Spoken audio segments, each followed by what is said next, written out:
Okay, it's Joe again. Time for another 3-minute creative writing lesson. And today we're going to talk about stereotypes, something I had a problem with as a young writer. I think I've said that before. Hopefully you learn some of these things. And this is something that I had a really tough time with, especially, for example, when we were told to write a plot-driven short story in class when I was a freshman in college. And I had a preacher, a young pregnant woman, an old black preacher, a young pregnant woman, depressed young man, and I can't remember who the driver was, but he was an older gentleman. And immediately the creative writing teacher shot that down. He said, "What do you know about being an old black preacher other than stereotypes?" And that's exactly true. And I had the hardest time because I would argue, well, what does Stephen King know about being a shape-shifting demon? Two completely different situations. And it took me a long time to be able to understand that. One of the fastest ways that people make stories feel fake is when they use and rely on stereotypes. A perfect example are the dumb jock, nagging wife, angry cop, quirky best friend, tough guy who can't cry.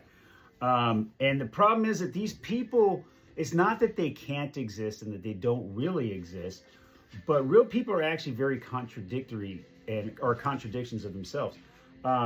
Some of the toughest, wildest, craziest firemen that I know, I've seen cry over the loss of an animal or an animal that was hurt. Never seen him cry over a dead person, but I saw him lose it when we picked up a hurt animal. The funniest person in the room is oftentimes known to be the saddest, most depressed person in the room. We all know people like that. And the loudest, most confident guy is usually very insecure, and we find these things out through our life's experiences.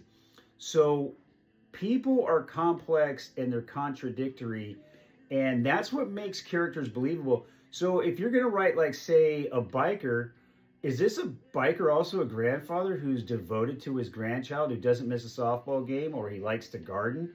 Do you have just a grumpy old man, or is he a grumpy old man who, say, likes to feed his cats that visit his neighborhood, or gets a certain quiet glee from watching the birds on the porch? Can you give him a motivation for being grumpy? Is he a widower? Did he lose his spouse of multiple years after, a sudden shock to his system? So, and when you create characters like that, to me, that's when, humanity starts to show up.